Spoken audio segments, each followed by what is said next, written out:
Good morning, students. Today we'll start the natural regions.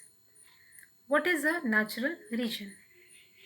A natural region or a climatic region is a region in which the climatic conditions, natural vegetation, soil, or wildlife remain more or less homogeneous, running across a number of countries in that region, which may also correspond to a distinctive type of human response.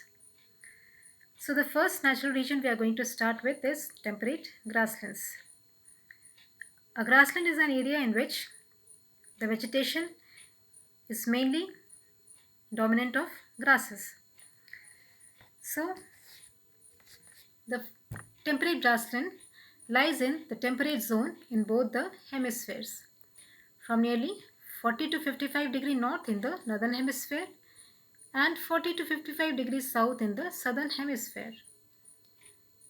They are more extensive in the northern hemisphere than in the southern hemisphere. As you can see, the land masses in the northern hemisphere are more extensive, so the grasslands are also extensive, while the land masses in the southern hemisphere are quite narrow, so the grasslands are also not so extensive here. The temperate grasslands are known by different names in different continents. We'll start from North America. In North America, they are known as prairies, which lie in the rain shadow region of Rocky Mountains. I hope all of you know what is the rain shadow.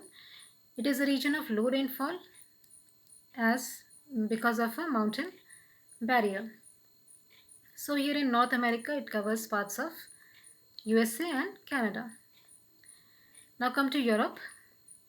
In Europe it covers parts around Black Sea and Caspian Sea. Here it is known as steppes. A small patch of these grasslands is found in Hungarian plains known as postas. These grasslands are further extended into Asia, where they have the maximum extent. Here also they are known as steppes. A small patch again is found here in Manchuria, known as Manchurian grasslands. Now come to the southern hemisphere. In South America they are known as pampas, lying in the rain shadow region of Andes. Africa they are known as velds, lying in the rain shadow region of Drakensberg Mountains. Lastly, Australia, they are known as downs, lying in the rain shadow of the Great Dividing Range. So those were their names in different continents. Now we'll talk about the climatic conditions prevailing here. First, talking about temperature. In the northern hemisphere, these grasslands experience continental type of climate, meaning extremes of temperature, because they are far away from the moderating influence of the oceans, as they are lying in the far interior of the continents. So summers are warm and short, while winters are long and very cold. During summers, temperature may go as high as 30 degrees centigrades, while in winter it may drop to freezing point. Also, the diurnal range of temperature, that is daily range of temperature, is also high because in the absence of clouds, there is intense heating during the day, raising the temperature, while at night, in the absence of clouds, there is rapid terrestrial radiation, which drops the temperature at night. So, the diurnal range of temperature is also high. But in the southern hemisphere, these grasslands are close to the water bodies you can see. So, they have the moderating influence of oceans and so mild climate, meaning summers are not so hot and winters are not so cold. Now, come to precipitation. These regions lie in the belts of westerlies. What are westerlies? Westerlies are prevailing winds, permanent winds, which blow from subtropical high pressure belt to subpolar low pressure belt in both the hemispheres, from about 30-35 degree to 60 degree in both hemispheres. Since they blow from west, they are known as westerlies, southwesterlies, northwesterlies. So, as these winds blow, they bring rain to the coastal regions, but by the time they reach the interior of the continents, they lose their moisture. Hence, less rainfall is seen here. Some good amount of rainfall is also seen in the summer season because of convectional rainfall. What is convectional rainfall? During summers, there is intense heating of the ground because of vertical rays of the sun, and that's how vertical convective currents are produced, which move up, cool down, get condensed, form clouds, and bring convectional rainfall. So, this region we can say gets 25 to 70 centimeters of rainfall.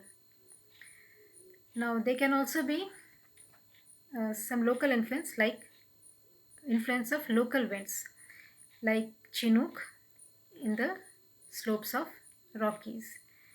It is a warm local wind which melts the snow of Rockies, hence it is also known as snow eater.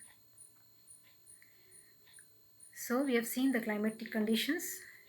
Now we'll talk about the natural vegetation. We have seen that the precipitation is low here. It is enough for the growth of grasses, but not for the growth of trees. Also, the evaporation rate of evaporation is higher than precipitation, and the wind velocity is quite high there because the land is level land. It is less undulating. Undulating means the rise and fall of the ground like wave, as we see here, but it's not so there. So the wind velocity is quite high, restricting the growth of trees. Now, as this region has good grass cover, but the grass variety also varies with the amount of precipitation. First of all, we have the typical prairie grasses, which are quite tall and luxuriant. They are found in regions which get more than 50 centimeters of rainfall, found in North America and parts of Eurasia. Whereas there are steppe grasses which are short and coarse, and in regions which get less than 50 centimeters of rainfall, and in parts of Europe and Central Asia. Some grasses lie dormant under the snow cover during winters, which may come to life in the spring season with the melting of snow. Now, that was vegetation. Now, these geographical conditions correspond to a distinctive type of human response. So, effect of these geographical conditions are seen on the human response here. First of all, these regions are sparsely populated because the climatic conditions do not favor human settlement here, as well as the crop season. Growing season is less here. Growing season meaning number of frost-free days, and also during which the part of the year in which the precipitation and temperature favor the growth of plants. But these regions are good for nomadic herding, pastoral farming, but these regions are quite good and fertile for the growth of wheat, barley and oats. So with the help of modern machineries, crop rotation techniques, extensive commercial type of farming is introduced, and with the help of this, a good amount of wheat can be produced, and it produces a bulk of the export of world's wheat. That's why it's also known as granaries of the world. And lastly, the farmers here also practice animal husbandry, meaning they rear cattle, pigs, sheep, etc.